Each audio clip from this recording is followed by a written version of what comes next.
On the exposed coasts of the southwest, there is a sharper sense of the early past. Wood was scarce out there, so stone became the natural building material. Whatever was built did not easily perish. Out there, ghosts have harder edges.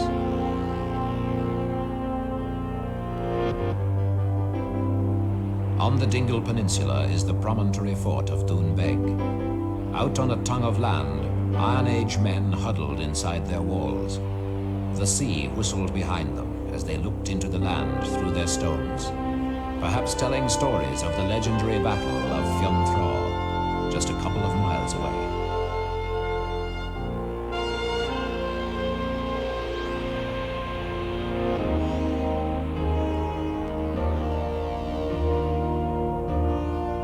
The less adventurous lived inland, content to dig simple earth to make simple forts, known as raths, as at Donard in Wicklow. These are the characteristic dwellings of the well-to-do during that period when written records began to be kept in Ireland, from around AD 500 to the year 1000.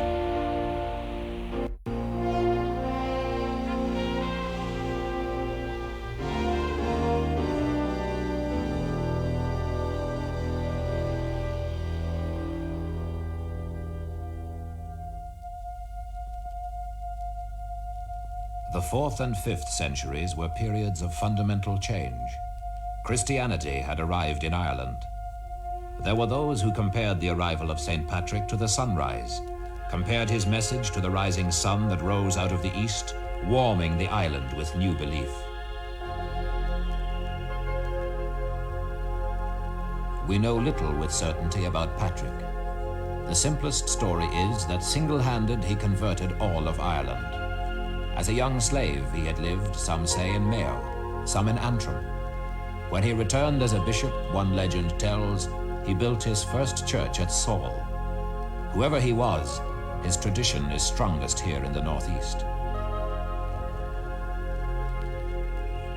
And some say, too, that Patrick herded swine on Slemish mountain, a simple, localized beginning for a national apostle.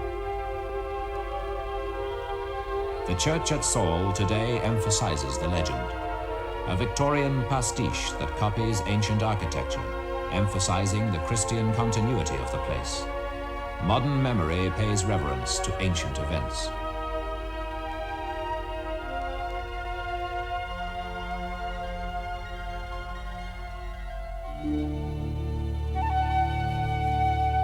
Others say the national saint was an imagined figure, an amalgam of missionaries, an assembly kit saint.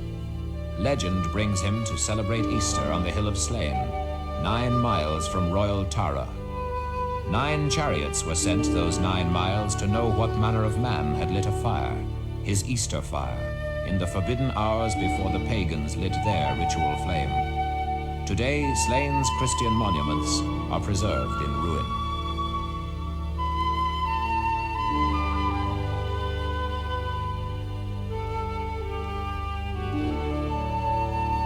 But Slane belongs to the structured church. In the west of Ireland, the mountain that bears St. Patrick's name is testimony to a looser view of the saint. Tradition says he fasted, like Christ, on a holy mountain.